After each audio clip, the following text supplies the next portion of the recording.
Hello everyone, this is Dan Greisenhout talking to you from my How To Guru YouTube channel, and today I'd like to talk to you about Adobe Photoshop. Now, I've been a long time user of Adobe Photoshop, and I've used it in my day to add text to photos and effects to photos, and to resize and redefine them, existing photos in effect, to create thumbnails and screenshots for websites, and to also create additional effects on them that I could put onto websites as well.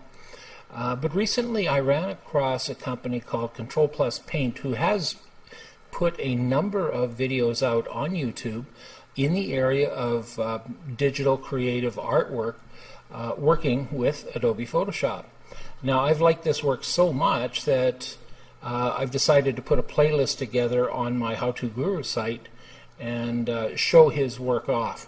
What you're going to see in a number of videos that I'm going to have on a playlist channel for this is his work on drawing techniques, sketching techniques, working with lines and shadows and other brushstroke techniques and tricks, and working in different kinds of textures, including grayscale.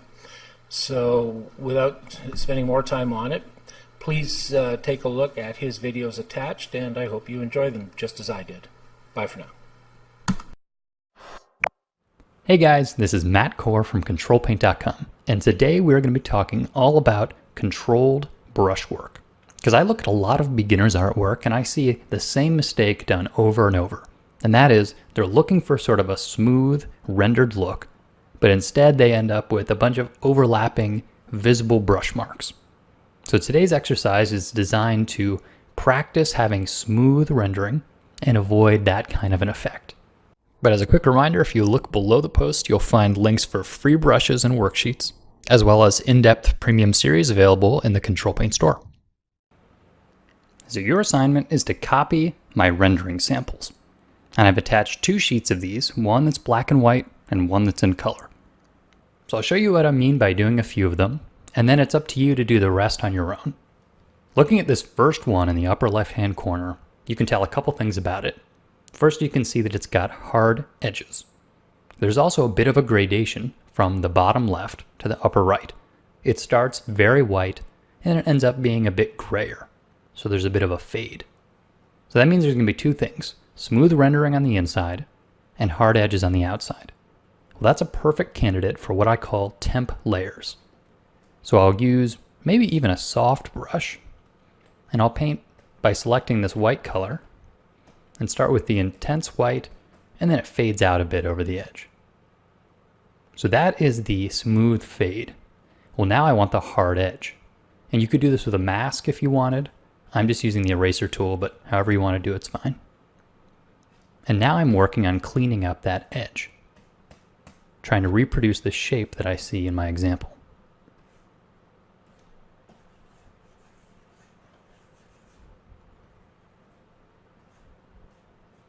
So the shape's not exactly right, but the important parts are there.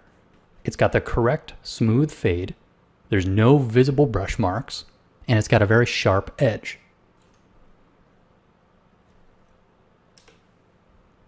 And at this point, I'd be happy to just flatten this down to the rest of my document and move on to the next one. So here I've skipped ahead to a little more complicated one. So this one has a dark outside and a middle gray fade, and it fades back to dark on the other side. So I'm going to actually show using a hard brush for this. So I'm starting out by using a hard brush. I'll then make a new layer and paint that lighter gray on the inside. And if I want to make that fade a little bit better, maybe I'll switch to a soft eraser and soften up that fade a little bit.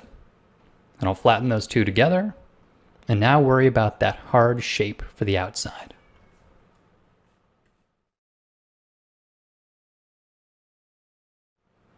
So the shape may not be exactly right, but the key elements are there. No visible brush marks, a sharp edge, and the proper fade from dark to light and then back dark again. Now once you finish the first sheet, which is all black and white, it's time to move on to the color sheet, and this one's a bit more technical. So we'll start with this oval red shape. And I'm going to begin by painting the base color and working on the actual silhouette of this shape.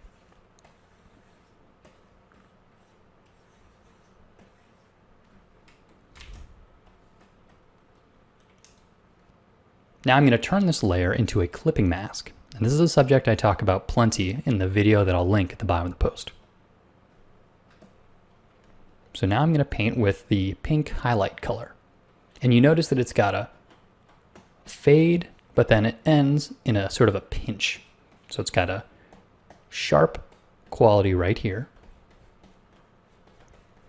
but then a rounded soft quality here. So there's sharp and soft. And you can see how that indicates a certain type of surface. And you notice I don't have to worry about going outside the lines, and that's what the clipping mask is helping with. So now I'm going to make a new layer, make it a clipping mask, and I'm going to paint this blue color with a soft brush on the right side of it, as well as on the left side of it. I'm going to erase away if I've painted too much. So there you can see I got a variety of soft transitions, hard transitions, and all the paint strokes are contained within that sharp outline. So once you're happy with all these, you can flatten them down and move on to the next one. So in this exercise, even though we're using color, go ahead and use the eyedropper and copy my exact colors. This is all about brush technique. So your things to consider are going to be clean rendering, no visible brush strokes.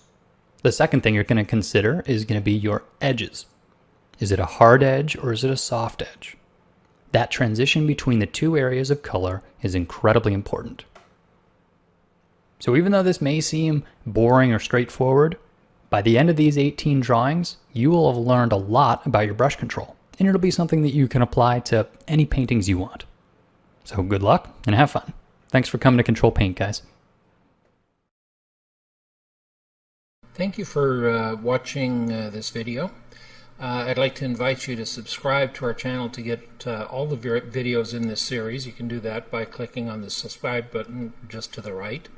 And you can also interact with us on our blog at http://howtoguru.blogspot.ca. So just click on that link and feel free to post any comments and we'll respond as quickly as we can. The next video will be starting in just a few seconds. Thank you for watching. Bye for now.